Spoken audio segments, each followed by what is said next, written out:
Hello viewers, आज के episode में एक बार फिर से आपका स्वागत है। तो चलिए पहले पिछला अभ्यास प्रश्न देखते हैं। सवाल था, सर सैयद अहमद खान के संबंध में निम्नलिखित कथनों पर विचार कीजिए। पहला कथन, इन्होंने मुसलमानों की स्थिति को सुधारने के लिए आधुनिक वैज्ञानिक शिक्षा के महत्व पर जोर दिया। और दूसरा कथन, इन्होंने the causes of the Indian revolt नामक एक पुस्तक लिखी। आपको बताना था कि इनमें से कौन से कथन सही है या सही है। ऑप्शन थे ए केवल एक, बी केवल दो, सी एक और दो दोनों, या फिर डी न तो एक और न ही दो। तो इसका सही जवाब था ऑप्शन सी, एक और दो दोनों। चलिए अब इसका विश्लेषण देखते हैं। आज यानी 17 अक्टूबर को सर सैयद अहमद खान की जयंती मनाई गई। आपको बता दें कि सर सैयद अहमद खान भारत के एक महान शिक्षक, समाज सुधारक और लेखक थे। इन्हें 19वीं सदी के मुस्लिम सुधारक के रूप में जाना जाता है, क्योंकि इन्होंने मुसलमानों की स्थिति को सुधारने के लिए आधुनिक वैज्ञानिक शिक्षा के महत्व पर जोर दिया। इसलिए कथन एक सही है। इन्होंने अलीगढ़ आंदोलन की शुरुआत की, जिसका उद्देश्य मुस्लिम समुदाय के सामाजिक, राजनीतिक और शैक्षिक पहलुओं में सुधार करना था। अलीगढ़ में इन्होंने एंग्लो मोहम्मदन ओरिएंटल कॉलेज की स्थापना की, जो आगे चलकर अलीगढ़ मुस्लिम विश्वविद्यालय बना। इन्होंने तहजीबुल अखलाक नाम से एक पत्रिका निकाली और 1863 में साइंटिफिक सोसाइटी की भी स्थापना की। 1857 के विद्रोह के कारणों को स्पष्ट करने के लिए इन्होंने the causes of the Indian revolt नामक पुस्तक भी लिखी। इसलिए कथन दो भी सही है। इस प्रकार विकल्प सी सही उत्तर है। चलिए अब आज के सेशन का पहला सवाल देखते हैं। न्यूजीलैंड के संदर्भ में निम्नलिखित कथनों पर विचार कीजिए। पहला कथन, यह तस्मान सागर द्वारा ऑस्ट्रेलिया से अलग होता है। दूसरा कथन, फोवेक्स जल संधि इसके उत्तरी और दक्षिणी द्वीप को विभाजित करती है। और तीसरा कथन, इसकी राजधानी वेलिंगटन है, जो इसके दक्षिणी द्वीप पर स्थित है। आपको बताना है कि इनमें से कितने कथन सही हैं। केवल एक, केवल दो, सभी तीन, या फिर कोई भी नहीं। तो जवाब है ऑप्शन ए, केवल एक। हाल ही में प्रधानमंत्री नरेंद्र मोदी ने न्यूजीलैंड के नवनिर्वाचित प्रधानमंत्री क्रिस्टोफर लक्सन को चुनाव में जीत पर बधाई दी। आपको बता दें कि न्यूजीलैंड प्रशांत महासागर में ऑस्ट्रेलिया के पास स्थित एक देश है। ये तस्मान सागर द्वारा ऑस्ट्रेलिया से अलग होता है, इसलिए कथन एक सही है। ये मुख्यतः दो बड़े द्वीपों से बना है, उत्तरी और दक्षिणी। कुक जल संधि इन दोनों द्वीपों को विभाजित करती है, इसलिए कथन दो सही नहीं है। जबकि फोवेक्स जल संधि इसके दक्षिणी द्वीप और स्टीवर्ट द्वीप को अलग करती है। इसकी राजधानी वेलिंगटन है, जो इसके उत्तरी द्वीप पर स्थित है, इसलिए कथन तीन सही नहीं है। इस प्रकार केवल एक कथन ही सही है, इसलिए विकल्प ए सही उत्तर है। चलिए नेक्स्ट क्वेश्चन। निम्नलिखित में से कौन सागर कवच शब्द की सबसे अच्छी व्याख्या करता है? स्टील फ्रिगेट, हिंद महासागर के बढ़ते तापमान को रोकने के लिए क्लाउड शील्ड, समुद्र के रास्ते इजराइल का एक बचाव अभियान, या फिर तटीय सुरक्षा अभ्यास। तो जवाब होगा ऑप्शन डी, तटीय सुरक्षा अभ्यास। हाल ही में भारतीय नौसेना ने आंध्र प्रदेश, तमिलनाडु और केंद्र शासित प्रदेश पुडुचेरी में एक तटीय सुरक्षा अभ्यास सागर कवच का आयोजन किया। इस 2 दिवसीय सुरक्षा अभ्यास में सभी समुद्री सुरक्षा एजेंसियां शामिल रहीं। इस अभ्यास का उद्देश्य समुद्र के खतरे से निपटने के दौरान तटीय सुरक्षा तंत्र की प्रभावशीलता और सुदृढ़ स्थिति का आकलन करना था। इस अभ्यास की विशाखापत्तनम में संयुक्त संचालन केंद्र में बारीकी से निगरानी की गई, जो संचालन के क्षेत्र में सभी तटीय सुरक्षा अभियानों और अभ्यासों के लिए नोडल केंद्र है। इसलिए विकल्प डी सही उत्तर है। चलिए अगला सवाल देखते हैं। खाद्य और कृषि संगठन यानी FAO के संदर्भ में निम्नलिखित कथनों पर विचार कीजिए। पहला कथन है, ये संयुक्त राष्ट्र के प्रमुख संगठनों में से एक है। और दूसरा कथन, इसका मुख्यालय फ्रांस के पेरिस में स्थित है। उपरोक्त में से कौन से कथन सही है या सही है? केवल एक, केवल दो, एक और दो दोनों, या फिर ना तो एक और ना ही दो। तो इसका उत्तर होगा ऑप्शन ए, केवल एक। हाल ही में दुनिया भर में विश्व खाद्य दिवस मनाया गया। आपको बता दें कि विश्व खाद्य दिवस हर साल 16 अक्टूबर को दुनिया भर में मनाया जाता है। ये स्वस्थ आहार और शरीर के बारे में जागरूकता बढ़ाने का एक शानदार अवसर प्रदान करता है। ये दिन 1945 में संयुक्त राष्ट्र खाद्य और कृषि संगठन यानी FAO के स्थापना दिवस को चिन्हित करने के लिए मनाया जाता है। गौरतलब है कि खाद्य और कृषि संगठन एक वैश्विक संगठन है, जो संयुक्त राष्ट्र के प्रमुख संगठनों में से एक है, इसलिए कथन एक सही है। इसकी स्थापना 16 अक्टूबर 1945 को हुई थी। इसका मुख्यालय इटली के रोम में स्थित है, इसलिए कथन दो सही नहीं है। तो इस प्रकार विकल्प ए सही उत्तर है। चलिए आगे बढ़ते हैं। निम्नलिखित युग्मों पर विचार कीजिए। यहाँ 2 युग्म दिए गए हैं। बाईं ओर जिनेवा कन्वेंशन है और दाईं ओर उनसे संबंधित संरक्षण। पहला युग्म है दूसरा जिनेवा कन्वेंशन, समुद्र में घायल और बीमार सैनिक। दूसरा युग्म तीसरा जिनेवा कन्वेंशन, कब्जे वाले क्षेत्र सहित उसके नागरिक। और तीसरा युग्म चौथा जिनेवा कन्वेंशन, युद्धबंदी।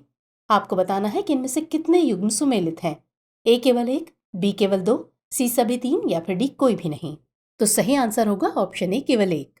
इजराइल हमास के बीच चल रहे संघर्ष में युद्ध अपराधों के आरोपों ने उनके अतिरिक्त प्रोटोकॉल पर जिनेवा कन्वेंशन को विवाद में ला दिया है, जो अंतर्राष्ट्रीय सशस्त्र संघर्ष से संबंधित सबसे महत्वपूर्ण नियमों को शामिल करता है।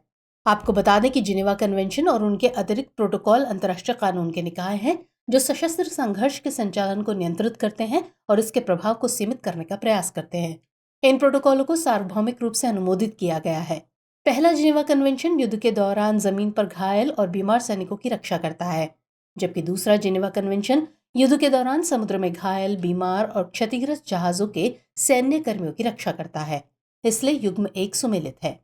वहीं तीसरा जिनेवा कन्वेंशन युद्धबंदियों पर लागू होता है, इसलिए युग्म 2 सुमेलित नहीं है। इसके अलावा चौथा जिनेवा कन्वेंशन कब्जे वाले क्षेत्र सहित नागरिकों को सुरक्षा प्रदान करता है, इसलिए युग्म 3 सुमेलित नहीं है। 1949 के 4 जिनेवा सम्मेलनों के अतिरिक्त 2 प्रोटोकॉल वर्ष 1977 में अपनाए गए। इसके बाद 2005 में तीसरा प्रोटोकॉल अपनाया गया। तो इस प्रकार केवल एक युग्म ही सुमेलित है, इसलिए विकल्प ए सही उत्तर है। चलिए नेक्स्ट सवाल। ईस्टर्न डेडिकेटेड फ्रेट कॉरिडोर के संबंध में निम्नलिखित कथनों पर विचार कीजिए। कथन 1, ये 4 राज्यों को कवर करता है। कथन 2, विश्व बैंक इसका प्रमुख फंडिंग भागीदार है। और कथन 3, इसमें कोयला खदानें, ताप विद्युत संयंत्र और औद्योगिक शहर शामिल होंगे। आपको बताना है कि इनमें से कितने कथन सही हैं। केवल 1, केवल 2, सभी 3 या फिर कोई भी नहीं। तो सही जवाब है ऑप्शन बी, केवल 2। हाल ही में dedicated freight corridor corporation of India यानी DFCC के प्रबंध निदेशक ने 1337 किलोमीटर लंबे ईस्टर्न डेडिकेटेड फ्रेट कॉरिडोर यानी EDFC के पूरा होने की घोषणा की है। आपको बता दें कि ईस्टर्न डेडिकेटेड फ्रेट कॉरिडोर एक उच्च गति और उच्च क्षमता वाला रेलवे कॉरिडोर है जो विशेष रूप से माल ढुलाई को समर्पित है। ये पंजाब के लुधियाना से शुरू होता है और पश्चिम बंगाल के दनकुनी में समाप्त होता है। ये पंजाब, हरियाणा, उत्तर प्रदेश, बिहार, झारखंड और पश्चिम बंगाल जैसे 6 राज्यों को कवर करता है, इसलिए कथन 1 सही नहीं है। इस परियोजना को विश्व बैंक द्वारा वित्त पोषित किया गया है, इसलिए कथन 2 सही है। इस कॉरिडोर के मार्ग में कई फीडर मार्गों के साथ कोयला खदानें, थर्मल पावर प्लांट और औद्योगिक शहर भी शामिल हैं, इसलिए कथन 3 भी सही है। इस प्रकार केवल 2 कथन ही सही हैं, इसलिए विकल्प भी सही उत्तर हो जाता है। चलिए आगे बढ़ते हैं। नेक्स्ट कार 19 के संदर्भ में निम्नलिखित कथनों पर विचार कीजिए।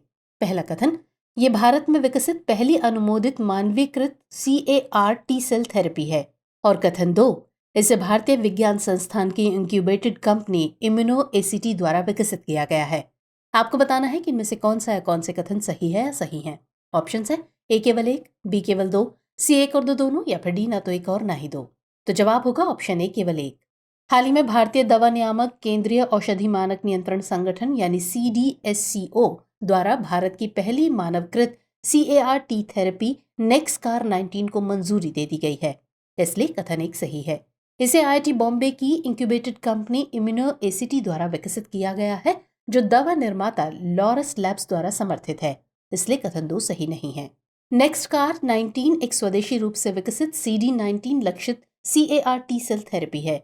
ये थेरेपी भारत में रिलैप्स्ड या रिफ्रैक्टरी बी सेल लिम्फोमा और ल्यूकेमिया के इलाज के लिए डिजाइन की गई है। ये अपनी तरह का पहला भारत में निर्मित उत्पाद है और उन्नत सेल जीन थेरेपी में एक प्रमुख प्रगति है। इस प्रकार विकल्प सही है। चलिए अगला सवाल देखते हैं। अंतर्राष्ट्रीय ओलंपिक समिति सत्र 2023 के संबंध में निम्नलिखित कथनों पर विचार कीजिए। कथन 1, ये सत्र बेंगलुरु में आयोजित किया गया था। और कथन 2, इसके गठन के बाद इसके सत्र की मेजबानी भारत द्वारा की गई थी। उपरोक्त में से कौन सा है, कौन से कथन सही है, सही है। केवल 1, केवल 2, 1 और 2 दोनों, या फिर ना तो 1 और ना ही 2। तो जवाब होगा ऑप्शन डी, ना तो 1 और ना ही 2। हाल ही में मुंबई में अंतर्राष्ट्रीय ओलंपिक समिति यानी IOC का 141वां सत्र आयोजित किया गया, इसलिए कथन 1 सही नहीं है। इस सत्र में 2028 के ओलंपिक में क्रिकेट को एक खेल के रूप में आयोजित करने का निर्णय लिया गया। आपको बता दें कि भारत लगभग 40 वर्षों के अंतराल के बाद दूसरी बार अंतर्राष्ट्रीय ओलंपिक समिति यानी IOC सत्र की मेजबानी कर रहा है। IOC का 86वां सत्र 1983 में नई दिल्ली में आयोजित किया गया था, इसलिए कथन 2 सही नहीं है। इसके अलावा भारत ने ओलंपिक 2036 का मेजबान बनने की इच्छा जताई है। इस प्रकार विकल्प डी सही उत्तर है। चलिए अगला सवाल। हाल ही में खबरों में रहा गुंजी किन देशों का एक विवादित क्षेत्र है? भारत नेपाल, भारत पाकिस्तान, भारत भूटान, या फिर भारत म्यांमार? तो जवाब है ऑप्शन ए, भारत नेपाल। हाल ही में प्रधानमंत्री नरेंद्र मोदी ने उत्तराखंड स्थित गुंजी गांव का दौरा किया, जिसे लेकर नेपाल के कुछ लोगों ने विरोध प्रकट किया है। दरअसल नेपाल के विपक्षी दलों ने दावा किया कि काला पानी में गुंजी नेपाल का क्षेत्र है और बिना अनुमति के प्रधानमंत्री की ये यात्रा राजनयिक परंपराओं का उल्लंघन है।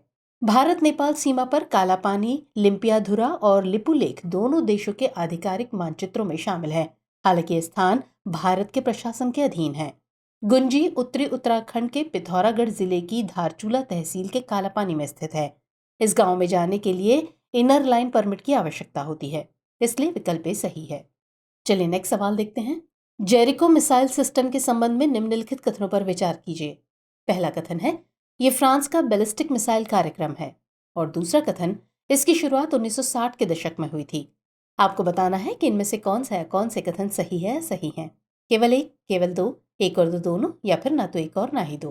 तो इसका सही जवाब है ऑप्शन बी, केवल दो। हाल ही में एक इजरायली नेता ने हमास और फिलिस्तीन के खिलाफ प्रलय के दिन यानी डूम्सडे के हथियार के इस्तेमाल का आह्वान किया है। इस आह्वान ने पश्चिम एशिया में परमाणु हथियारों, खासकर जेरिको मिसाइल प्रणाली पर ध्यान केंद्रित किया है। आपको बता दें कि जेरिको इजराइल का मूल बैलिस्टिक मिसाइल कार्यक्रम है। ये कार्यक्रम शुरू में फ्रांसीसी एरोस्पेस कंपनी डसॉल्ट के साथ एक सहयोग था, लेकिन जब 1969 में फ्रांस पीछे हट गया तो इजराइल ने अपनी मिसाइल प्रणाली विकसित कर ली। इसलिए कथन एक सही नहीं है।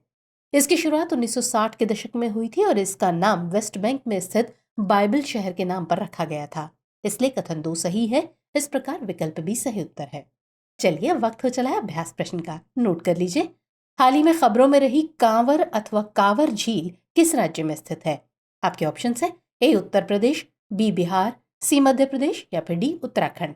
तो सवाल का जवाब कमेंट सेक्शन में जरूर दीजिएगा। मुलाकात होगी अगले एपिसोड में इस क्वेश्चन के आंसर के साथ। तब तक के लिए जय हिंद।